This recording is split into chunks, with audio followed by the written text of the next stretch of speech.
Right, Leon, thank you for joining us on the podcast. Really appreciate your time. No problem. Glad to be here. Good.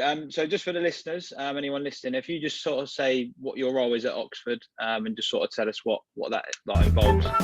Yeah, so my current official role is lead PDP coach, which means I deal with anything under 16s to under 21. So I lead that program. Obviously, with the COVID situation since December, I've obviously moved up into the first team bubble as well. So getting some good experience for myself from a coaching point of view. Obviously, working alongside the manager and Shorty, the assistant manager, who are two very experienced guys. So a little bit more involved in that at the moment, but obviously keeping an eye out on the under 21s and 18s also. So yeah, slightly different for the last 2 months, but like I said, the official one is the 16s to 21s. Oh, good. And is it the 18s have got quite a big game tomorrow, haven't they? Yeah, they got Newport away. So the boys, obviously before Christmas, we played 15 games, which me and obviously Chris Hackett, who I was working with then, left them in a good situation where they had to win sort of 3 out of the 6 or 4 out of the 6. So goes down to the last game. Newport away, they win tomorrow. They win the league, which they finish ahead of Bournemouth. So it's always a competitive one, us and them. Bournemouth done us last year, and we done them the year before that. So it's our turn again this year. So hopefully we'll go down to Newport and get the job done. Good stuff, mate. Good. Right. So if we start with just your sort of brief, whatever your playing career, and then sort of how you got into coaching right from the start, if that's right. Yeah, no worries. Like any other young lad, I obviously just into football, played grassroots as you do. Summertown Stars was me first team. I grew up in Wolvercote first. That was me first family home. From there, moved over to Florence Park. I guess I had a few sort of trials and that around when I was younger. I went to Oxford originally under 9s and they said no. So people that I work with now, I give them a bit of stick. Les Taylor, who said no to me then, I wind him up a little bit, but obviously in the end they got it right. But yeah, then from there moved into different academies. I spent a little bit of time at Southampton, a little bit of time at Reading, and then eventually signed at Oxford after spending a year playing a year up for Kiddleton. Gary Parker was my coach at the time, and I ended up signing for Oxford at my own age group at under 13 and spent 3 years there till under 16. So it was a weird one. I was one of those. I was a talented footballer without. Yeah, everyone has their deficiencies, and mine was the physical side of it. Now I didn't really dedicate myself to being a footballer. If you asked me when I was 13, 14 at Oxford what I wanted to be when I was older, I said I want to be an accountant or manage England. So subconsciously it was always there to coach, I think, in a weird way. But yeah, it then sent me on a journey where I got to sort of start of under 16s. And I remember having a meeting with, it was Chrissy Allen at the time, who was my coach under 16s, and Les, the academy manager then. And I just said, this ain't for me. So in different ways as a player, I learned a lot around that process. I probably didn't deal with pressure that well. I didn't make the best decisions with the people that I was hanging around with. I wasn't living the right life, but that kind of then led me to coaching. And probably as we go on through this and we talk about it, those experiences probably led me to be why I'm so passionate about making sure young boys kind of do the right thing now. So yeah, so that was going to be my next question. Sort of when was the sort of turning point when you sort of realised that you wanted to get your head stuck into the coaching? I suppose that would be it. Yeah, I remember when I was literally the summer of finishing under 16s, I started doing the community work straight away, as you do as a young coach. 16, obviously had some good links with the club anyway, being there for a long time. Peter Rose Brown let me jump on the community stuff, so I started doing that, enjoyed that, and then from the back of that, straight away at 16, done my level 1 and level 2 at 16, sort of back to back, and then led to me coaching the under 9s and 10s, obviously part time, while still being at college, doing like your BTEC in sport and stuff. That's kind of the route I went. So went straight into coaching from 16, obviously at a young age, and yeah, just I had a knack for it, I guess. I obviously enjoyed it, which is important, and passionate about it, and for whatever reason found that I was all right at it. So I obviously stuck at it, and yeah, it led me to progressing a little bit further with it. Good. Back then, obviously, when you, like you said, you got involved with the community programs and stuff like that, how important is it to be good with people? So obviously you're probably working with really young children back then, and sort of getting to know sort of you and how you can deal with children of all ages and stuff. How important was that? You learn more then than you do now, in essence. It sounds obviously the pressure and the intensity as you get further on at the moment. Obviously, seeing first team games and being around the pros, the pressure and intensity is there. In some ways, it's actually easier to put on sessions and stuff because you're working with people of certain knowledge. I remember being at schools when you're on your own and 35 kids turn up, and being able to deal with those situations, you learn more about yourself as a coach or person then than you do when you're putting passing drills on for 20 professionals. So yeah, that side of it is in terms of your own development and how you control people. And as you go through the younger ones, you have different parents, different personalities. It's certainly challenging, but something that I'd recommend to all. Once you put yourself out there, you learn so much, and you won't always get it right. That's for sure. You'll be in situations where you think, I don't want to do this anymore, or I don't even know what I'm doing here. And you're just trying to find a way of getting through and getting yourself home. But it's all good learning that obviously puts you in good experience for as you hopefully move on in your coaching or playing journey. Excellent. So was there one coach or one person that was quite a big influence on you? So a role model or anything like that in terms of coaching? I was always, it sounds, obviously there was people around me, like when my first full-time role, I remember going in, and Chris Allen was the youth team coach. And when I left university to take a job role at Oxford, which involved coaching the under-9s, the under-16s, and then assisting at the youth team. So from that point of view, seeing somebody coach full-time, I'll always have tremendous respect for Chris Allen in terms of that.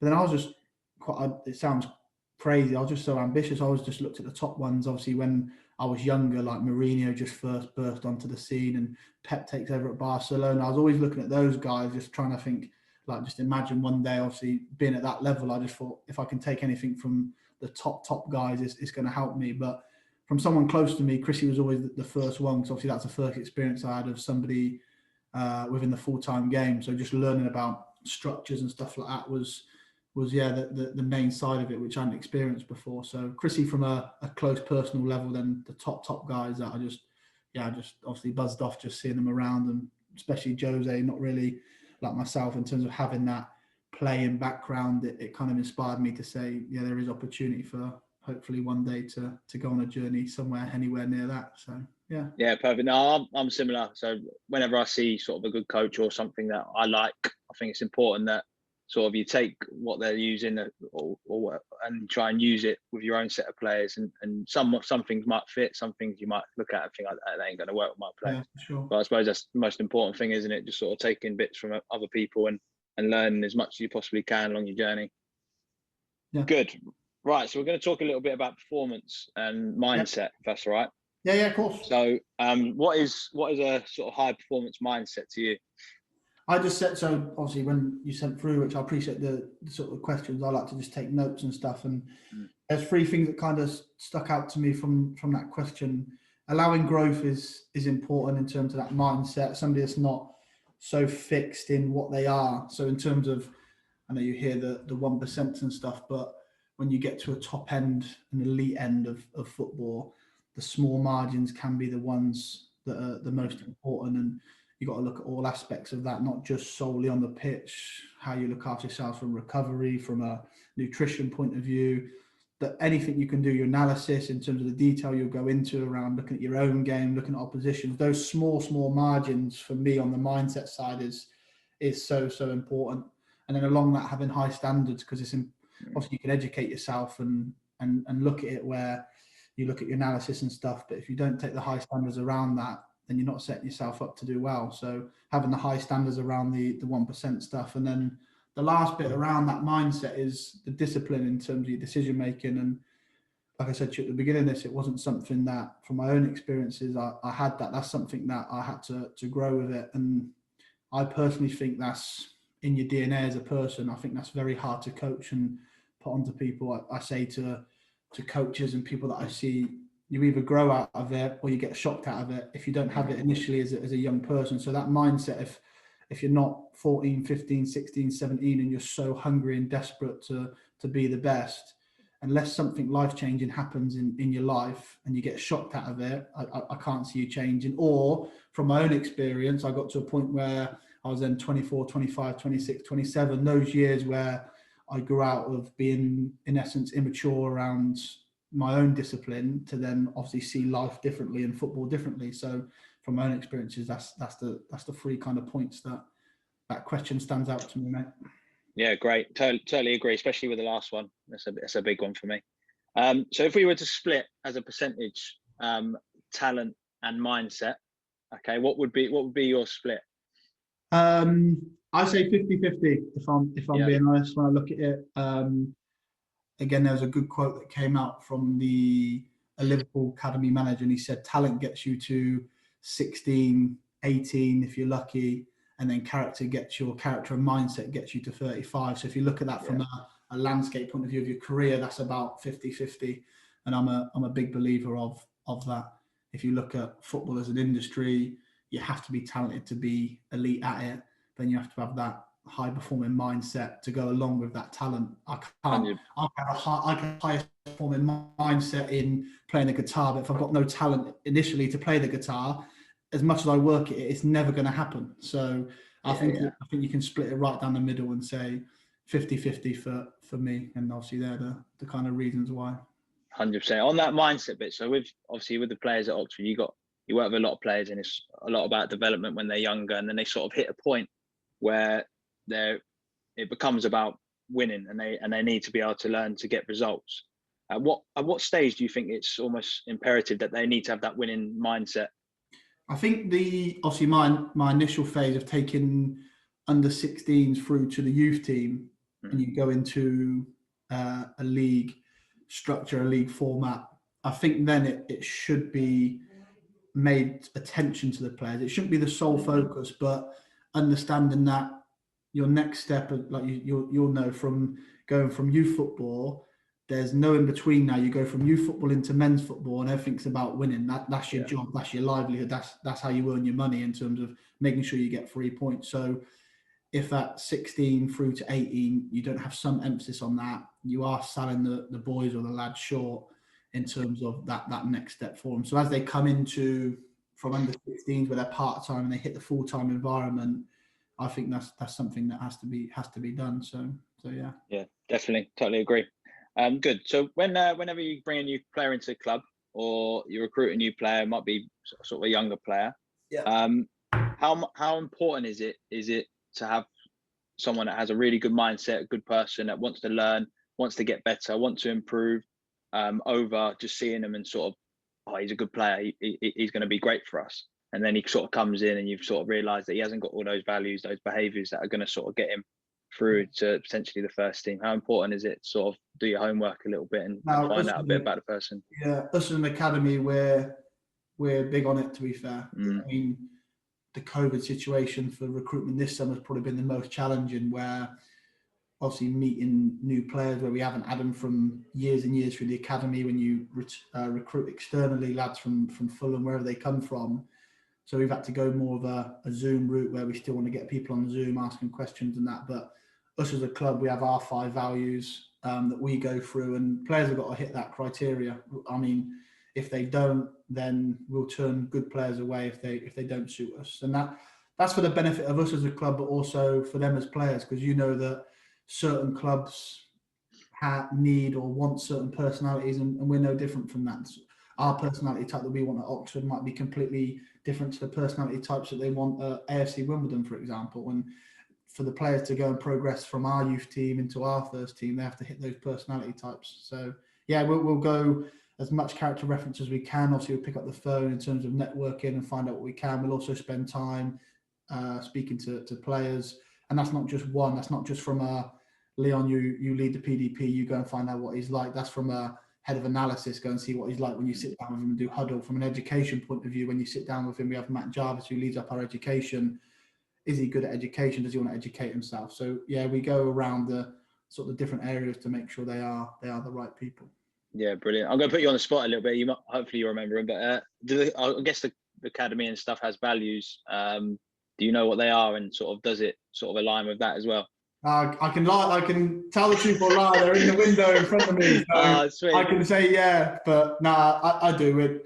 Then they're there, so it's easy. But resilient, relentless, relational, ruthless, and responsible. And then we always have a subheading underneath. So when we say resilient, we can adapt to any situation. That sort of staff as players.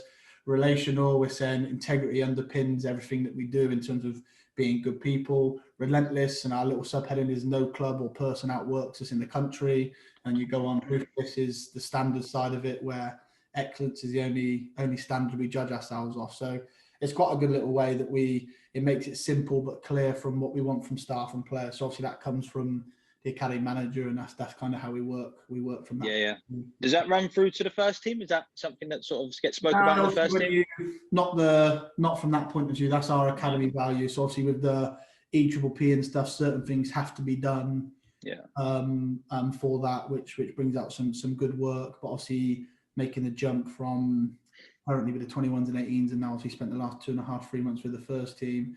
Their values, obviously, when you go into a first team, are different, where they're not on walls and stuff everywhere, but it's still there. You know that the manager's good on his own values as a person. I mean, his background is Liverpool, and then he speaks around when he used to work with young players, and every time he used to leave training, it was like, before you're a good player, what must you be? And every player at Liverpool would be like a good person, and it's like makes you go and thank your mum and dad or whoever brought you today. So his values obviously are similar to what we're doing anyway. So it's a good flow throughout, from top to bottom or bottom to top, whichever way you want to look at it, mate. Amazing, cool. Right, so we're going to talk a bit about you, obviously, as a coach, and obviously about the collective unit. So how much of a difference do you think you make, and then, or how much of a collective thing is it to obviously achieve the goals of the club? Yeah, from a difference point of view, and it's what I said, I think the wording of difference, it means I don't think we make that much difference, if I'm honest, in terms of your most important thing in any situation, whether you work in the first team or an academy, is recruitment of players, and we call it raw material. So if good players are there in your building, or good players in your first team, you know that you've got a chance, or they've got a chance of obviously progressing through. And that's the most important thing. I think my job more than anything is create an opportunity rather than making a difference. So create an opportunity to learn tactically, for example, through training, or create an opportunity by setting high standards so they take that into their everyday values in life, or create an opportunity by speaking to the first team manager, having a good relationship. My job's more creating opportunities for them than making a difference, because ultimately, if I'm there to create opportunities, it's down to the boys, and it'll always be down to players whether they want to go and take those opportunities. So to say, do I make a difference, or does staff make a difference? Yeah, like I said, not the difference is not a word I'd use, but we'll create opportunities for them. And you're opening the doors. It's up to them to go and sort of achieve what they need to achieve. 100%. Like I said, on the collective point of view, I mean, when you first start anything, you're naive to stuff. You'd think for football, and it's changed and evolved so much I've been doing full-time nearly 10 years now, obviously with Oxford, and used to think everything falls on the football coach, and used to take it. The most I've learned is how important using everybody is. So when you say a collective point of view, you understand that in this game now, there's so many personality types that not every single player that I have, I'm going to be the person that they need. I need to understand that the S&C coach or the analysis personality might suit them more. Yeah. And also respect the fact that they're a specialist in this industry. So if somebody's their deficiencies is the physical side of it, there's no point in me taking the lead on that. I have to understand that we have specialists now that deal with that side of it. My job just to make sure that obviously I'll create meetings or set standards for the staff that obviously work directly under me, but respect the fact that they've done their work as much as I have, and you'd be naive to stand in the way of that. How much have you seen it change over 10 years? Sort of how many sort of people are available to the players now, and different specialists available to players? Has it changed dramatically, or has it been a slow process? It seems to be gradual, but all of a sudden, probably the last 2.5 years, it's just jumped up massively and ramped up massively, especially from Oxford United's point of view. Obviously, I can't speak for every club around, but I mean, when I first started, it was me, Chrissy, Alan, and a physio. Then introduced an S&C coach as part of that. And then, like the analysis side of it, you'd have players on the side videoing games, and you'd just sort of watch 90 minutes back yourself and make notes. But now we're talking, you have analysis for age groups, you have full-time S&C coaches for age groups, you have heads of recruitment, heads of education. Like, I mean, our staff's gone from, there's one point where Chrissy had moved on to the first team. I was leading the youth team. So we had me, one physio, one S&C, and that was it. So 3 members of staff, and now we're talking there's sort of 14, 15 of us around the academy full time. So all for the better, of course. Like before, it's about creating opportunities, and if you can specialise in every area, not just from a football point of view, from a transition point of view out of football, we have people that focus on that. Send people to America for education, like you said, the physical side of it. You have people specialising in the gym, nutritionists, psychologists. Like, it's all there now for the boys to have that opportunity in every area to progress. So it's definitely for the better. It took myself a while to kind of get used to it, and managing staff members was different.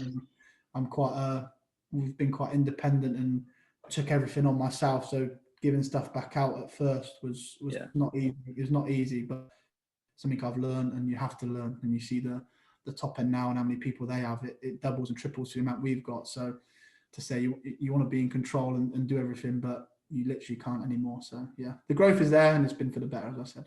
Oh yeah, definitely, totally agree as well. Good. So we'll talk a little bit about the environment at Oxford and the culture. So obviously, it sounds great. It sounds amazing. Obviously, what's going on, and many clubs like to have a sort of culture and stuff. But would that culture work in an environment outside of football? Do you think, sort of a work environment or somewhere else? There's two sides of it, because there's things that happen in football in the workplace that just wouldn't happen anywhere else. Like it just wouldn't, in terms of the nature of being outside with groups of men or women, whichever sort of side you work in it. Sometimes the banter and stuff you wouldn't have in a different workplace. You know that. You've been there, mate. You've played coaching now, so you know you'd be sacked in some line of. You spend a lot of time in the HR office if you was in a lot of other businesses. But yeah, from an actual business point of view, I mean, it's one of the only industries where there's so much emotion attached to it. I really do believe if you can lead in football, if you have enough knowledge of whatever industry you go into, you can lead in anything. Just from how, like you said, the emotions, if you don't pick people and how people react and players react and all the stuff you have to deal with winning and losing and being in the spotlight, the public eye, like you don't get that in many other businesses and industries. Like, you go to work, you perform, you come out of it, you go home, whereas this is full tilt. Like, this is your whole life. So I'm a big believer that the leaders in football, as much as it looks glorious on the eye and on the telly, the high pressure and stuff that comes with it and the emotion, I think if you put them in an industry where it's maybe less pressure, they'd excel. I'm being honest, mate. Well, you have a couple of bad weeks in a football job, and that could potentially you be gone. I suppose in another line of work, a couple of weeks down the line, you haven't done the best of jobs, you'll probably be given a couple of chances. Yeah. But yeah, it's such a hot environment, isn't it? It's, you have to get results, and you have to sort of make sure that everything's. It's why you love it, though, mate. To be fair, it's why you love it. So. Oh, exactly. Right, good. So, can you tell me two or three? I'm sure you have a couple in your head that you expect from players, but 3 non-negotiable traits.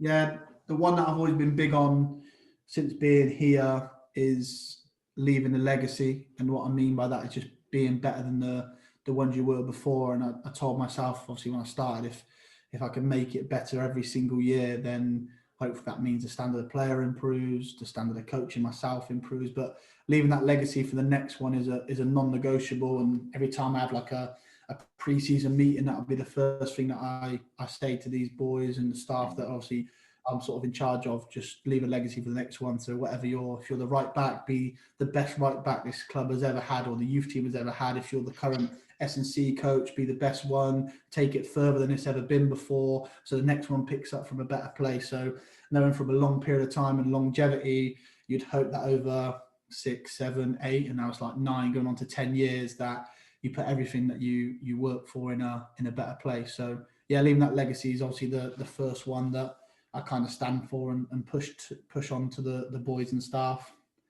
And then the second one for me is more from my own experiences, is just having no regrets or could-haves. I say, like, I could have worked harder on that day, or I could have sorted my crossing out if I'd have spent more time on the grass. Just don't have those could-haves, because you'll sit at an age where, like I said, you get to 25, 26, 27, and you look at things a little bit differently. Those could-haves stick in your mind a little bit, and there's a lot of them out there. So just make sure you don't be one of those could-haves. So they're the two main ones from off the field.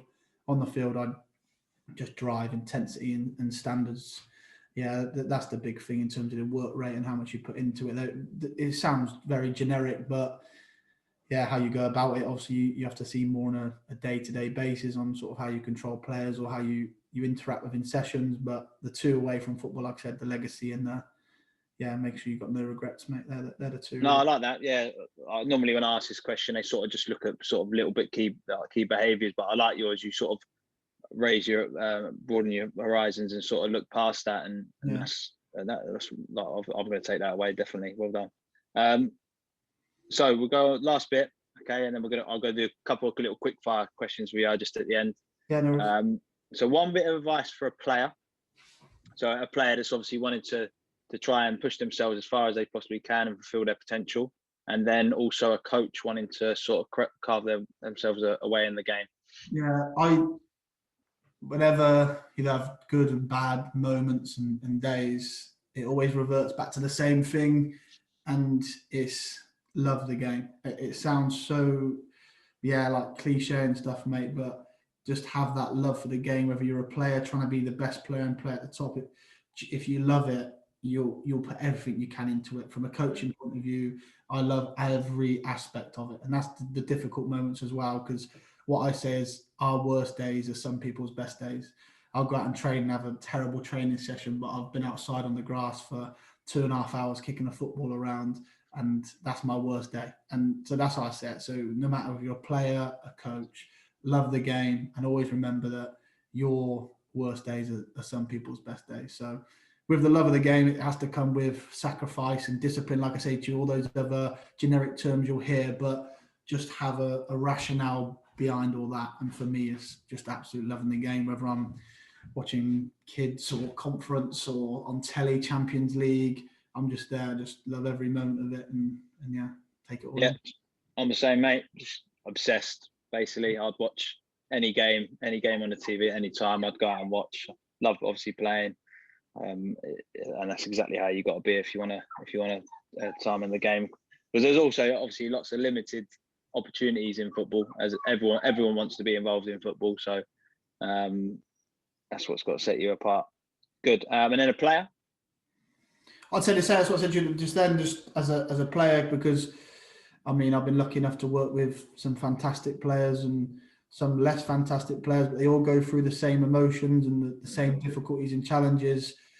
And if you come away from that main factor of loving the game and playing with a real smile, which then gives you the desire to do well, you're never going to really hit the heights or work as hard as you want to at. It's one of those industries where you can generally come to work to better yourself, but at the same time, love what you're doing.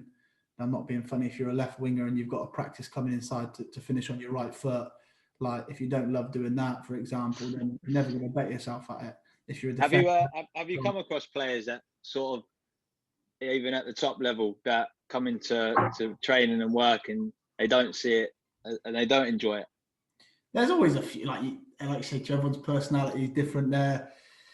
I will say the ones that you do see like that don't genuinely have longevity in the game. They don't last as long as the others, the ones that are not willing to work or show a genuine passion just to, like I say, love the game. They sort of fizzle out a little bit quicker. And then it goes back to the question at the beginning on the mindset and the talent side of it.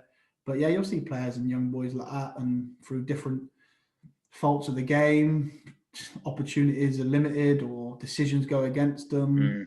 People don't get picked. Things away from life have factors on young players. It's everything sort of falls onto that. But yeah, if you do come away from not loving it and wanting to practice, then your longevity certainly don't last. Good. Cheers, Leon. So we've got a couple of just quick fire questions that just to finish off, mate.